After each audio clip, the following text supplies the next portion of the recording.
You can't feel my pain. This one's for you anyway. Bottom boy survivor, hard time living.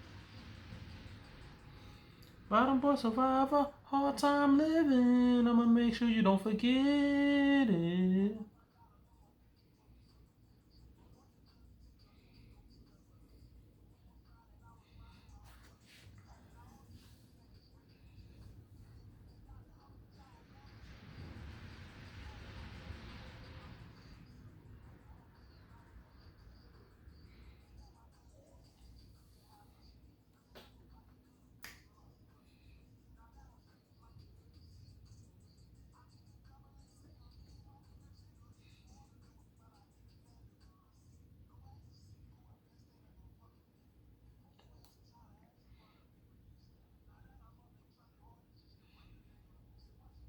So I ain't changing, nigga.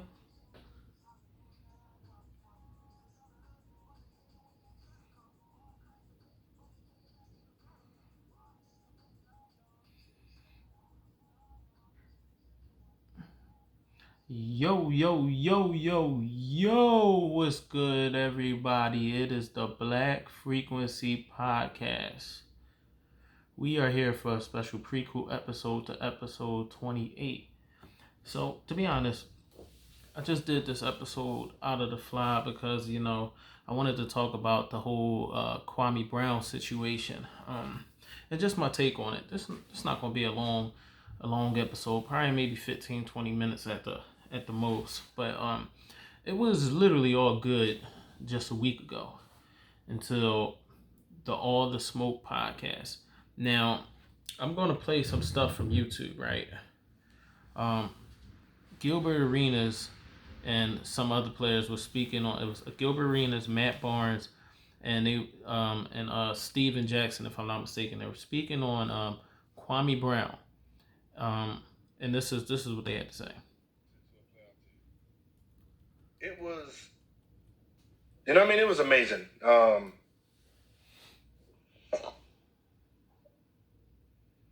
It was, you're going out of the Jordan era, and you're coming in. Well, it was one of those things where I'm coming into, remember Kwame Brown's there, so he's the franchise first pick. Yeah, he's a franchise. Matt was just talking the previous show we just had how good Kwame was. Y'all killed him, man. No, Matt was like that was one of the top number one picks they could ever run, right? Here you go. I'm just saying what Matt said this shit. I had nothing to say. Matt didn't say shit. Matt said Kwame was one of the coaches, one of the best number one picks ever of all time. He could have been. He could have been, and this is why. Imagine being an 18-year-old kid getting drafted number one by your idol. Yeah. And your idol is Michael Jordan. Right. We know Michael Jordan. We know Michael Jordan's personality. Right. Imagine that personality slapped him in the face going towards an 18-year-old kid. Just bullying him. And you got to remember, he's around his peers. You're not his peer. Right. You know what I mean? You're not his peer. These are his peers. So when you're making him look little to his peers, he loses his confidence. So when I get there, he doesn't have confidence. You know what I mean? So it's trying to build this man child up. And when I mean man child, you're talking about just a big country human. Yeah. You know what I mean? So physically I call him the show pony. He's a show horse. Yeah. You know what I mean? Probably couldn't race. Look good though. Look good though. Yeah. You know what I mean? So in games, you will see you see flashes he's gone, but then you have a flash of trauma. You have a flash of trauma. You're like, and I who he could have been. He could have been more like so a basically. style. Look, this interview I have. You're talking about a 7-foot guy who was probably the second fastest on our team. This set Kwame off the edge because look, if you're a sports fan, you know of Kwame Brown, right? Kwame Brown was a player that was drafted, the first high school player to ever be drafted number one overall as a 17-year-old, but he didn't live up to expectations. So he has been literally the butt of everybody's joke for the last 20 years in terms of basketball. Now, mind you, even though he didn't live up to expectations, he played in the NBA for 13 seasons with 7 different teams. But he responded to them basically blasting them. He mentioned how now I'm not gonna play the whole video that he did, but he mentioned how Steven Jackson and Matt Barnes and Gilbert Arenas, they're being paid on this platform to basically drag down black men and disrespect people, even though they put a front like they're uplifting the culture, I guess. And for the last week, it's been him going at it with these individuals, Charlemagne the God, Stephen A. Smith, and I'm just gonna tell you my opinion on it, because when I look at all these videos, and if you ever look at the Eton Thomas video, a former teammate of his, he described how Michael Jordan treated him as a basketball player for the Washington Wizards. And the whole thing is, like, sometimes when people get drafted by certain teams or they get put in certain situations, they're not going to perform well. Michael Jordan, everybody know, if you watch The Last Dance, everybody know how hard he was on his teammates. So Eton Thomas was saying that Michael Jordan and Doug Collins went extra hard at Kwame Brown, and they beat him down so bad to where his confidence was ruined as a 17-year-old. They said at times Michael Jordan was in practice and made him fetch the ball literally. And Kwame Brown grew up idolizing Michael Jordan. And there was times where they came to the game and Eton Thomas was saying that they just coming in the gym, Kwame Brown drenched in sweat, asked him what's going on. They running him, working him out, having him do sprints. So he's tired before the game even starts. And they put him in the game and he's already tired. Now, if you know Kwame Brown's never said anything. Like, he's literally never said anything in his 20-year career.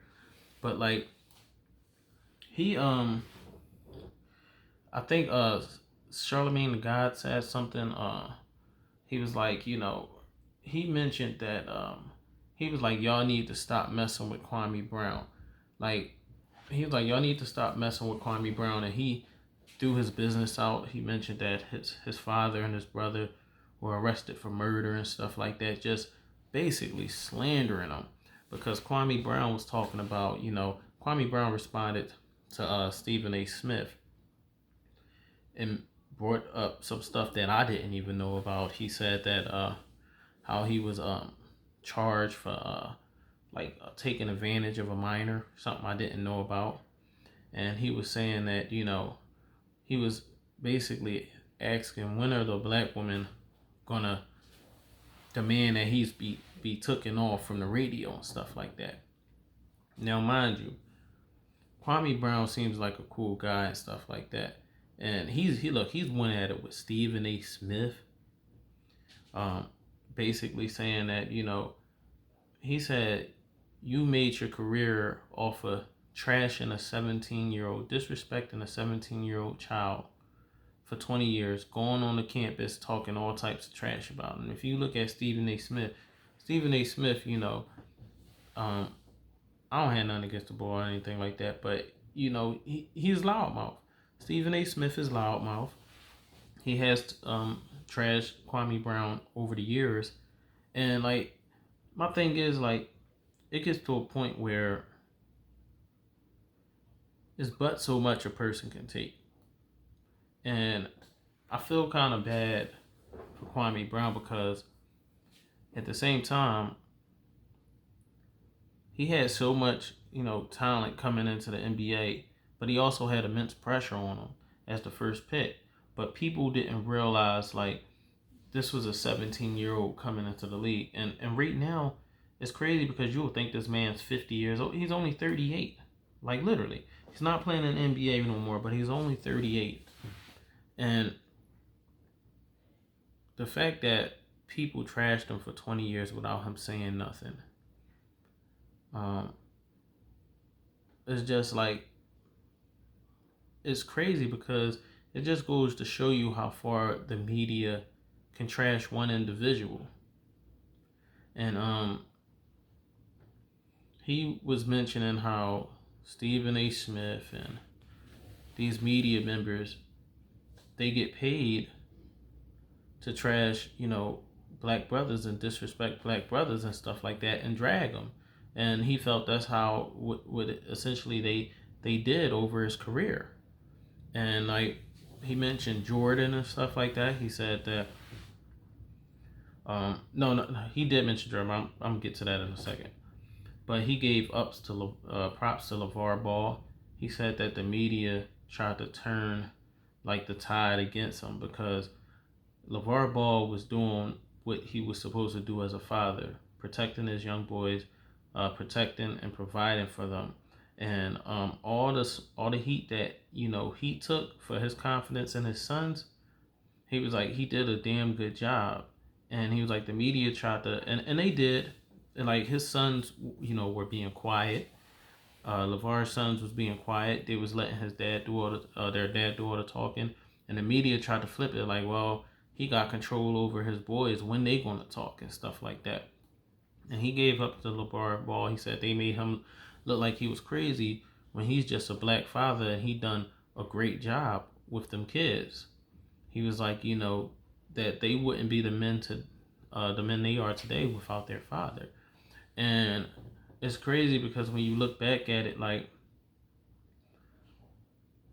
people get praised in society for standing up, for their children and stuff like that, or being confident about their children's abilities and stuff like that. But when it comes to a black man that's on TV defending his children, having the utmost confidence in his children, and letting it be known that his children are the best, it gets crucified as, and people make him look like he was crazy.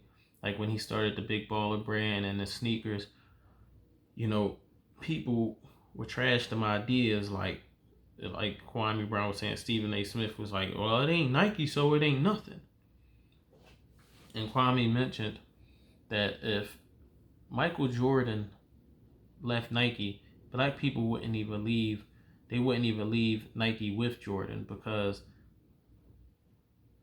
black people be supporting white products so bad, but they won't support their own, which is very true. You got a lot of people, like for example, Soulja Boy.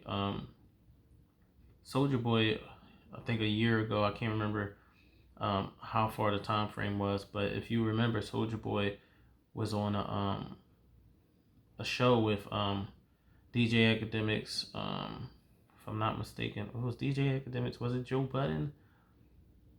No, I'm not sure, but he was on the show promoting his prototype, his game that he had, and he was saying how it already sold 1 million copies, and he showed the numbers and stuff like that, and people were downplaying his idea, and they was asking him if it's from a certain company or something like that, just downplaying him, not acknowledging the fact that he took it upon himself to be an entrepreneur, to create his own lane and create a game that people can enjoy.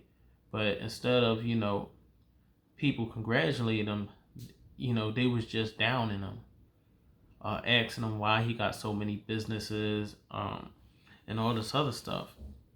And it just goes to show you that the media is a wicked game. Like, just media in general. The media is so controlled in the United States that it's like you can run certain things constantly, and people will believe it when it's not the truth.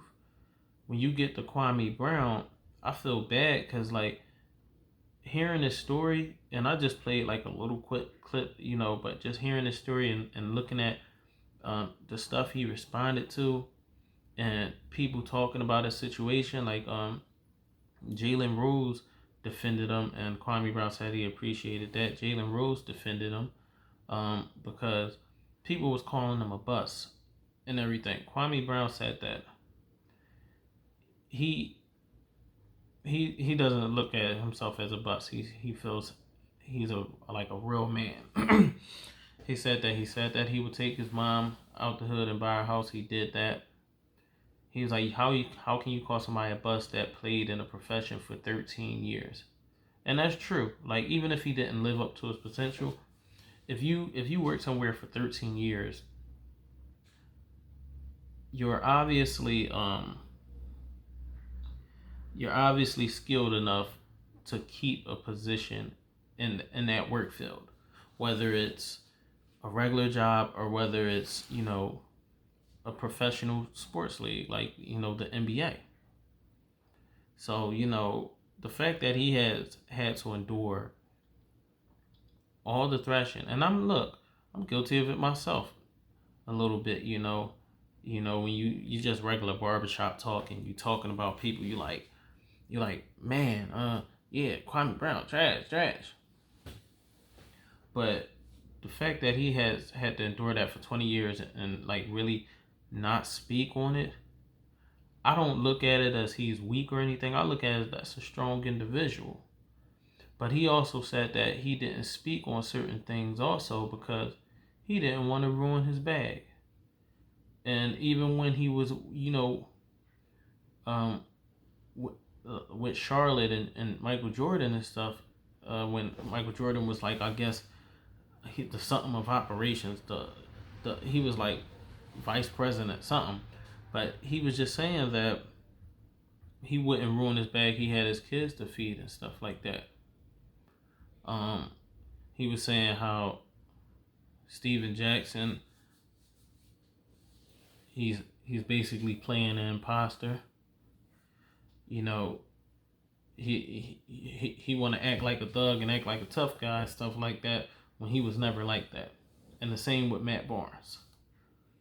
And it's just crazy because, like, you know, I feel for this, you know, this black man, because, like,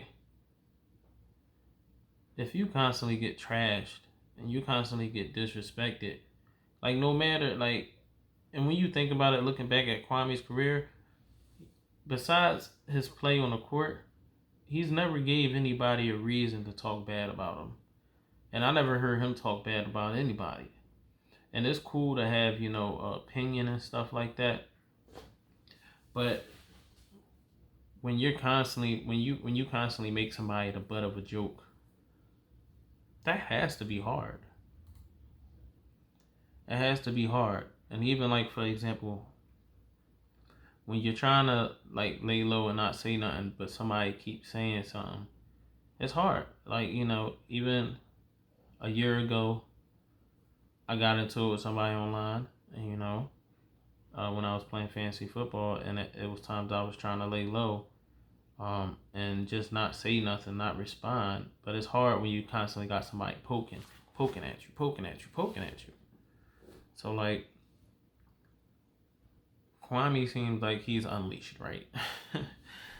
He seemed like he's literally unleashed, and this is probably gonna go on for weeks and stuff.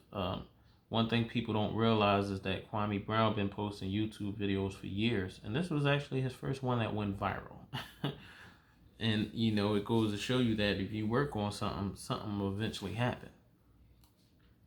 But, you know, I just wanted to really talk about this just for a little bit, you know.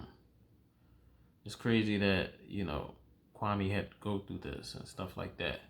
And at the end of the day, I do feel like, you know, I wish, you know, I want them to all just settle their differences and all come together. But this is the result of when you poke at somebody for 20 years.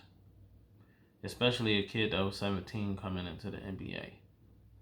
Like, in any sport, you can think of, like, for example,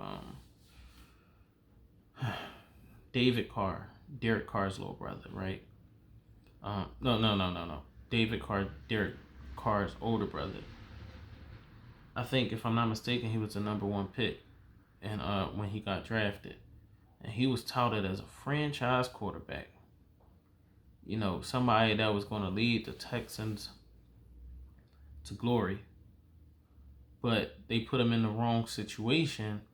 Offensive line was shattered, and he constantly got hit his first year, was not in the right situation, and what happened? He didn't live up to expectations. His confidence was ruined from the get-go. Sometimes, like, we as people, we look at we look at these players and these other human beings in the sports world as just a form of entertainment, and from us watching, we forget that these are human beings. Like, these athletes, whether playing now, that played in the future, or just stopped playing, they all human beings. They all have feelings, but we have that mentality as humans where it's like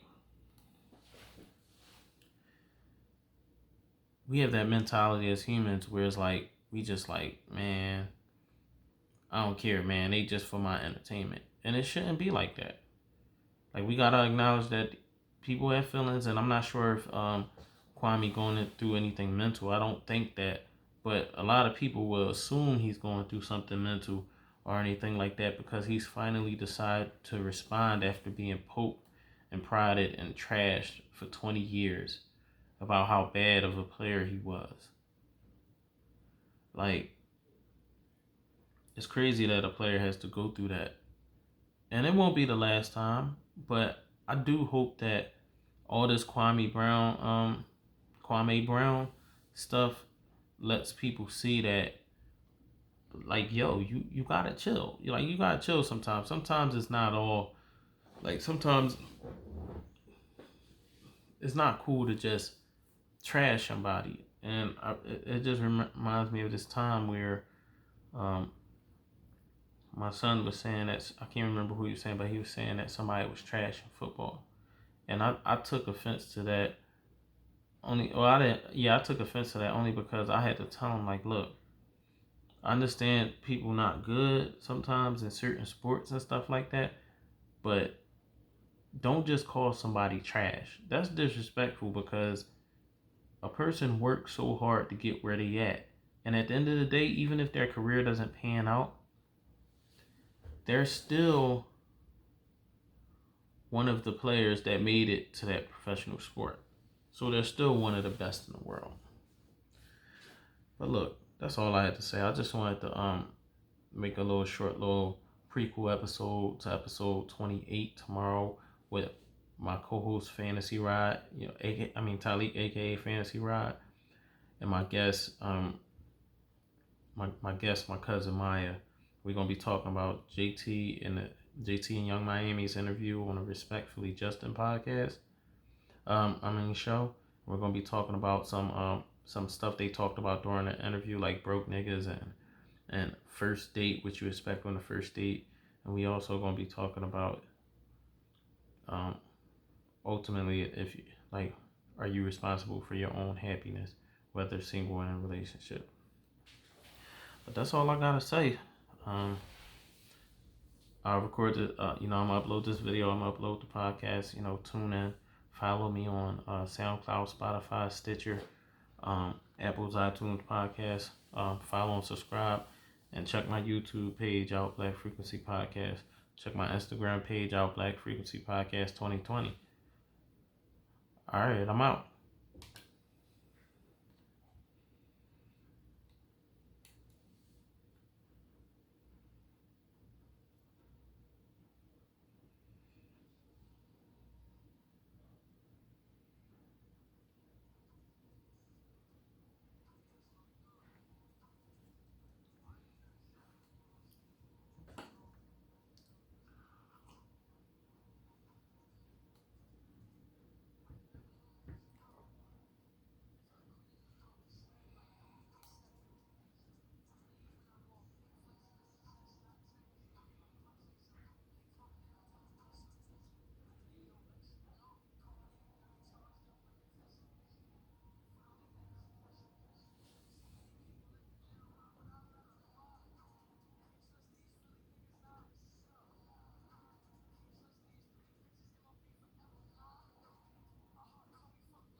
There it go.